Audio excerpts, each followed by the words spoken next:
Derek, how's the squad looking heading into this one? Yeah, everybody, it was available last week, available again this week, just Kyle Vassell and Stuart Finlay out the senior ones. So Stuart still looking between middle to end of March for him, and Kyle Vassell, we're hopeful to get him back into some sort of football work. Maybe by the middle of next week, all being well.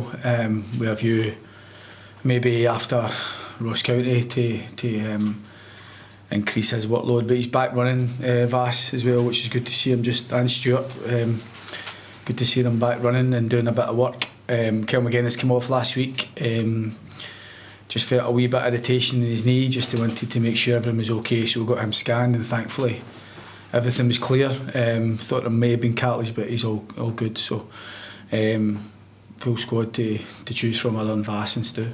You've obviously had a couple of injury issues. Is it looking quite good now? Your squad looking quite full when you see who's available? Yeah, but I'm conscious every time I say the squad's looking good, then it quickly changes. So I think that we've had a lot of key players missing. I think getting Matty Kennedy even back on the pitch, McInnes on the pitch last week, it was a wee bit self-indulgent, 3-0 up, a good chance to maybe get these boys on and just to integrate them again. Big McCrory getting back even on the bench last week and getting a full week's training again this week just bolsters us in terms of options and experience and strength. So listen, we're going into the business end of the season. You want to be as strong as you possibly can be. Every club's the same. Every club's had to deal with some sort of form injuries. We've known there's troubles to see clearly, but hopefully we are coming out the end of it.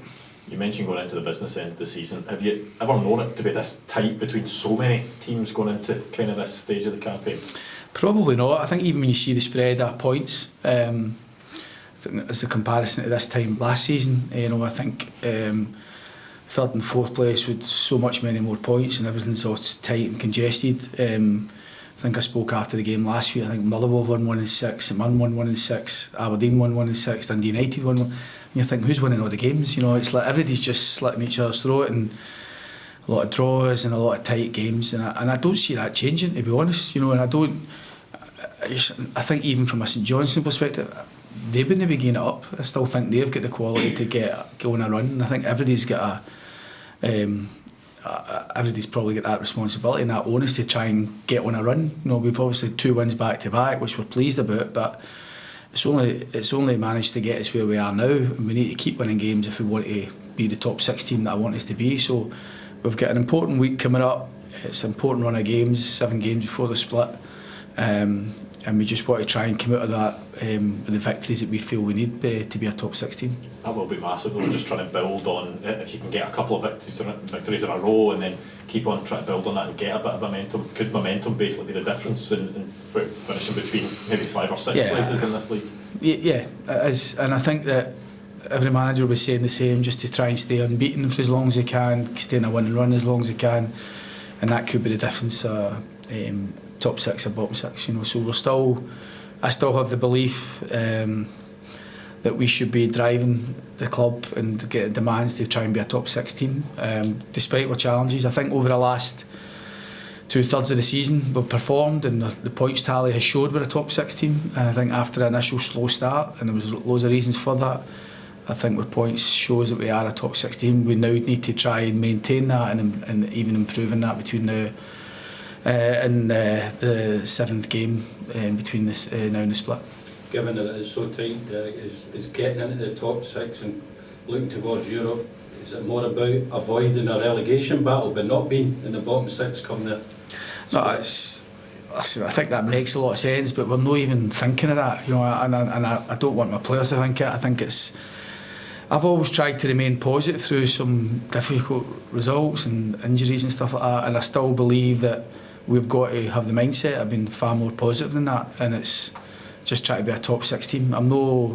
If you're in the top 6, you've got a chance of Europe, of course, but we've got a points tally in mind that we think gives us a chance, and I think that's attainable for us with the games remaining. But we've got to perform to each game as it comes. There's a different challenge on Saturday up at Aberdeen as to the one we had here against St Johnstone, and some games are a bit more difficult to win than others, but you have to do a lot right to win games in the Premier League, particularly this season with how tight it is, and we just need to focus on our own performances, focus on what we can deal with. And any time I've spoke to the players over the last few years, that don't be dependent on others. Others will let you down. It's just up to us to deal with our own business. And I think if we can take that responsibility on, meet that responsibility head on, then I believe there's good things to happen for us this season. What's the one attribute in particular you're looking for in this running? Just keep the motivation high and stay positive, because I think the talent's here to win games in the Premier League. That was two things, but I do think that everything else, keeping your squad as healthy as possible, can make a difference as well. Obviously you would hope not, Derek, but just with how tight it is in the table as you mentioned now, do you see it going right to the 7th game to decide who's going to get the 6th spot? Probably. It normally does. It normally does in any given season, but I think particularly this season you couldn't call it. And I think every team, I think most managers will be probably saying a lot of what I'm saying, that they still hang on to that hope of a bit more and getting everything they can for the season. And you know, this time last year we looked nailed on. I think with 4 or 5 games to go, maybe 4 games, we get the result at Tynecastle that allowed us to be a top 6 team. So we did it with a wee bit more comfort, and we actually enjoyed probably the last part of the campaign. The enjoyment comes from winning, and at the minute it's just focusing on trying to find your best formula, your best ways of winning games, and that's where we're at. It's actually, aside of everything that's happened up until now, it's all about what we do from now on in, and I'm confident we've got the answers to drive home some more victories. Having some guys back now, does that alleviate any pressure for you, or because it is tight on the run-in, does it remain the same level going into every game? Yeah, I think it's important to have key players. You know, arguably, you know, Stu Finlay and Kyle Vassell would get into the majority of teams in the Premier League, and they've been key players for me. Matty Kennedy was a huge bonus getting involved in training last week, and he was probably our most creative player at the start of the season, and Matty can be a difference maker, and we've probably not had enough of that this season in terms of tight games. I think we're only 1 less than we were this time last year. So guys like Matty and Vassell and Stu Finlay keeping clean sheets, and a big part of that.